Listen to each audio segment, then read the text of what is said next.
Hi, today we are going to look at filter design once again, and today we are going to look at non-linear filters.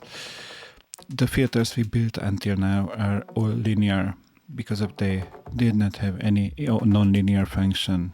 They did not make use of non-linearities, they did not saturate the signal, they were just ideal silent key filters, ideal Moog filters, and ideal state variable filters, and ideal one-pole filters.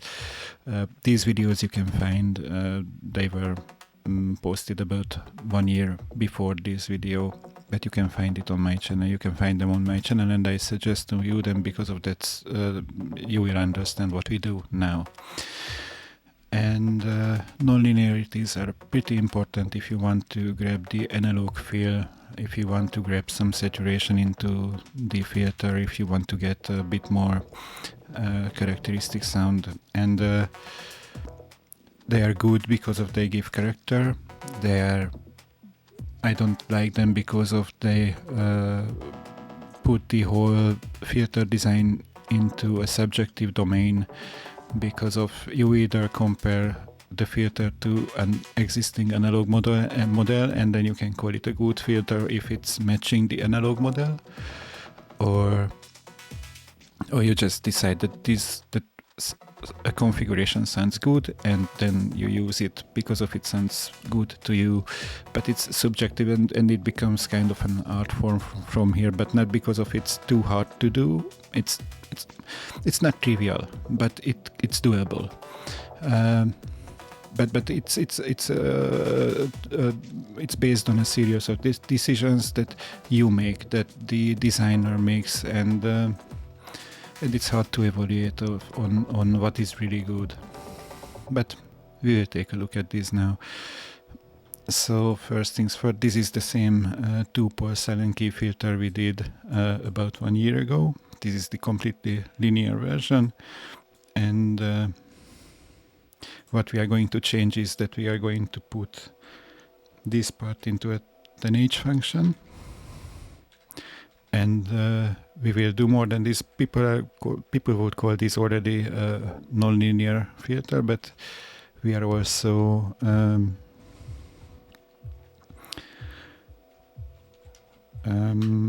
distorting the state variables. And it's going to look like this.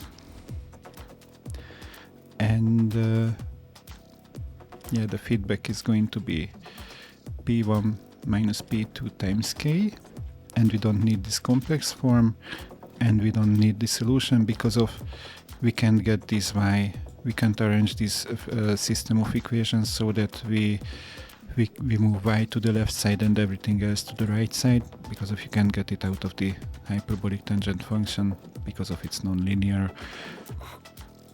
So this is what we have to delete, and somehow we still have to find a solution for this feedback value. And that's what we are going to do now using the secant method. The secant method is a root finding method. You can read after it. There's a Wikipedia page on it.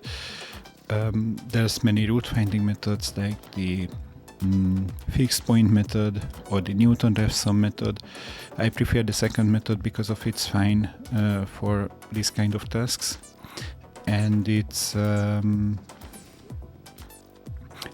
simpler than the Newton-Raphson in the terms of that it doesn't need you to calculate the derivative of this function. So you can just use this function straight ahead, and that's pretty easy to do because of to actually build a filter you need to write down this function anyways. So it requires something that you already have, and it only requires one extra step compared to the Newton-Raphson, and it's pretty fast in finding the solution, and it's better than the fixed point method. I also tried the fixed point, and this is better, I think so. So I will stick with this. So let's go inside the filter.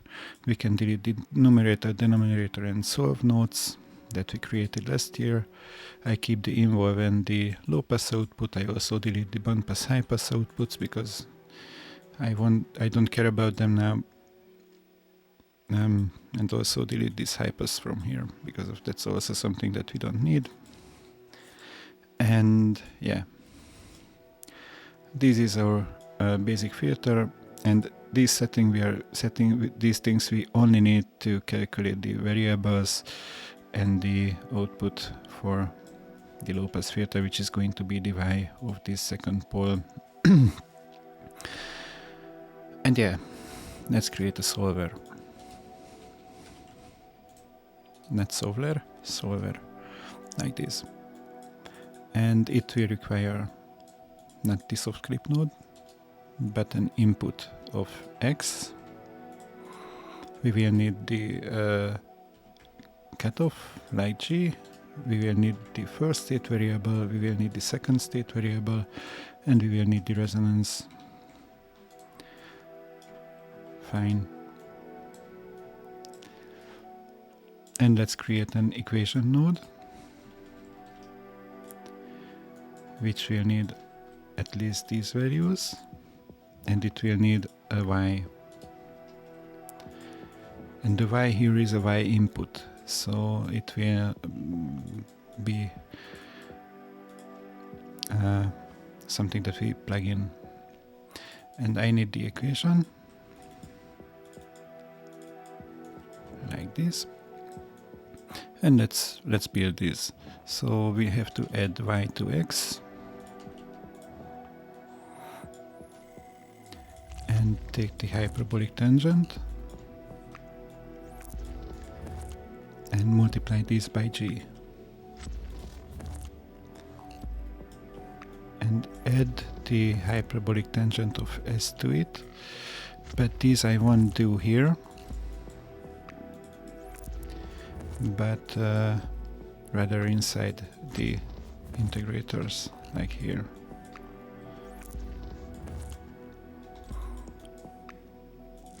And also here.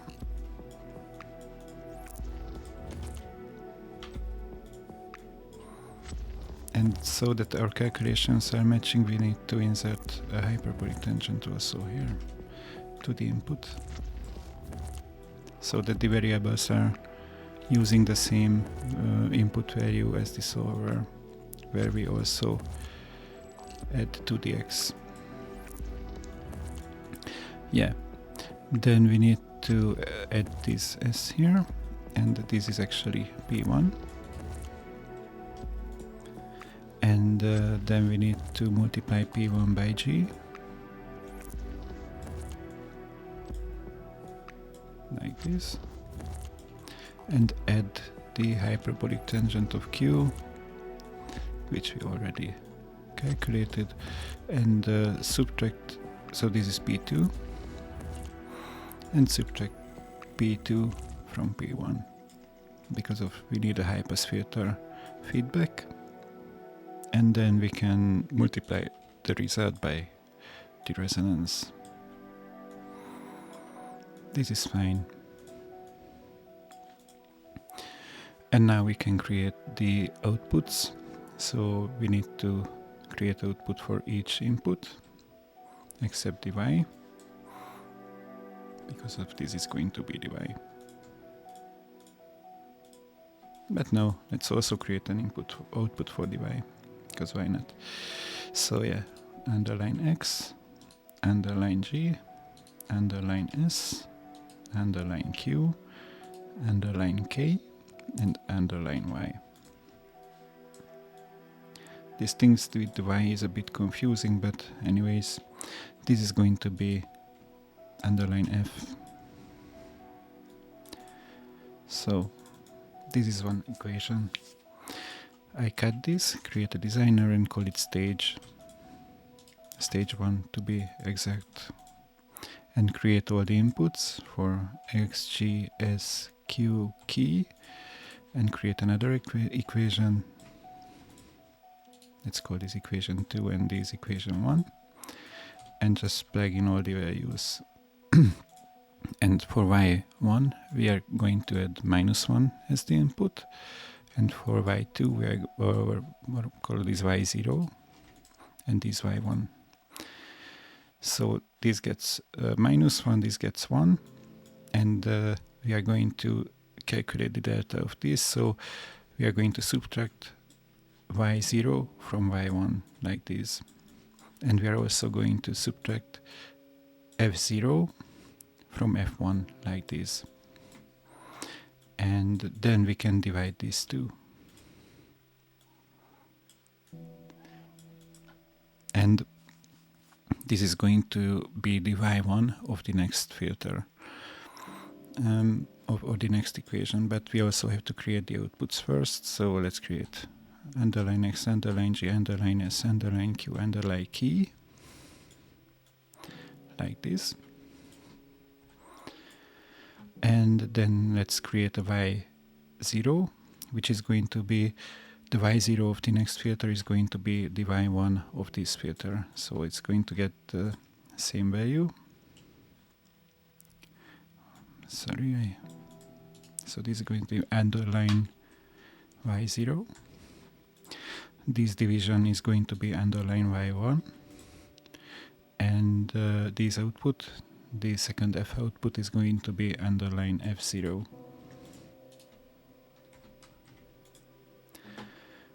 And now we can plug in everything.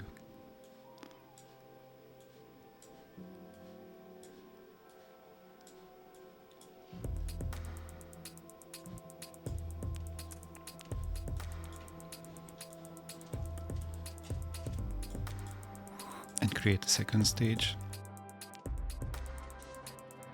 Where in the second stage we are only going to use one equation now, using the same variables.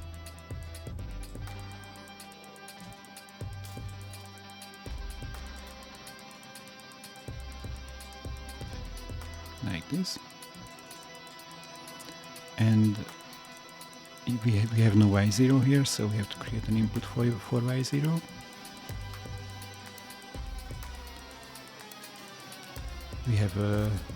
We need the y1, which was the previously calculated value.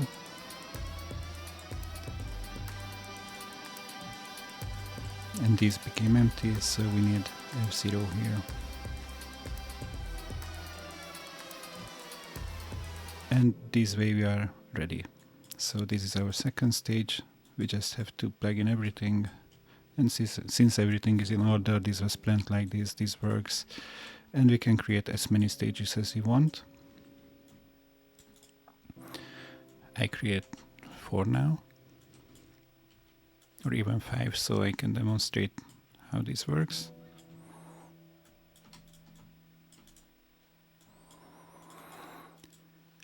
And we will take a look at the f delta values, so these are going to be interesting for us.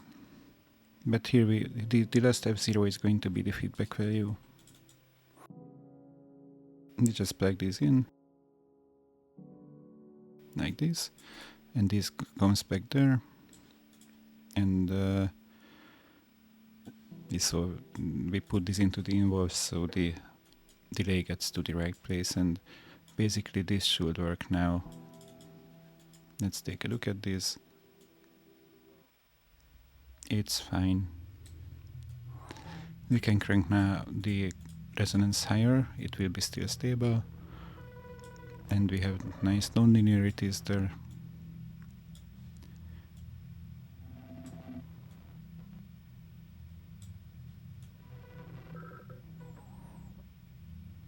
This is the way it should look. We will also take a listen, but let's take a look at the solver, and let's take a look at this value here. It's 0.09. In the second stage it's 0.01, so it's getting closer to 0. In the third stage it's 0. So it found the root. If this was in a for loop in a code, then we would exit here. Since the next one is going to be 0.061 again, and here we have 0.061 again, so these are not better than the third stage, so we need only this here. We are ready from 3 steps. And yeah, iterative solving means that these stages will be in a for loop, and we will break when this data is smaller than a threshold value, or we would only exit if, let's say, 20 iterations are done. So, but for the time, for this demonstration's sake, this is fine, and this works nicely.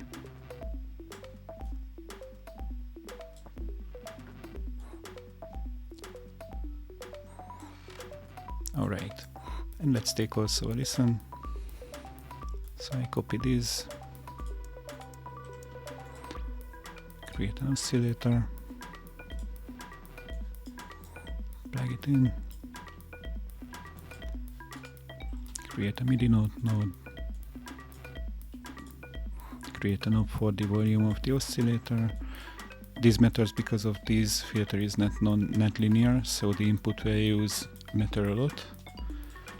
The higher the input values, the lower the resonance, but the more distorted the sound gets. Okay, output 1, output 2, and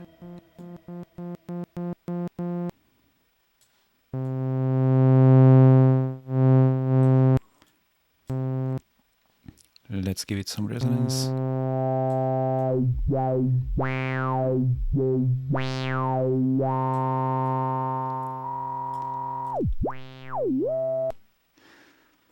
And if we do not give the filter any input and crank up the resonance, it should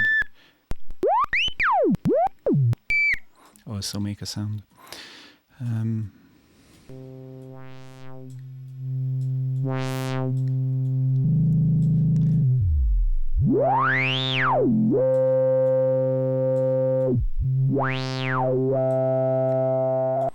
So yes, this is a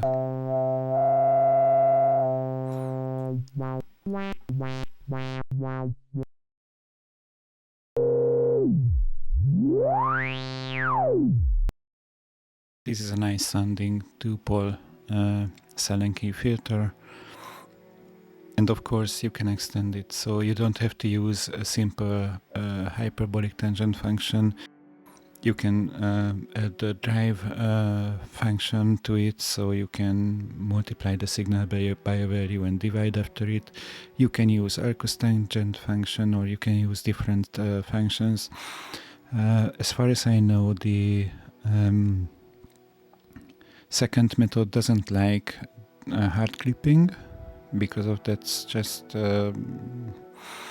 too many similar values there or something like that. I didn't try it. I don't wanna put a hard clipper ever inside the filter, so it's up to you.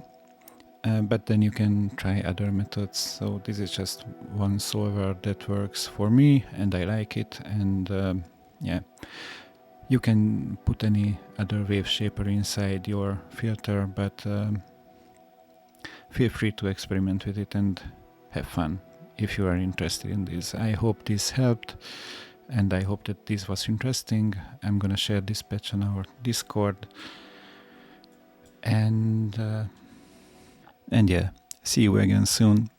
Happy noding, and if you like this kind of content, then subscribe, leave a comment, and like this video, please. It helps a lot. Thanks for watching. Bye bye.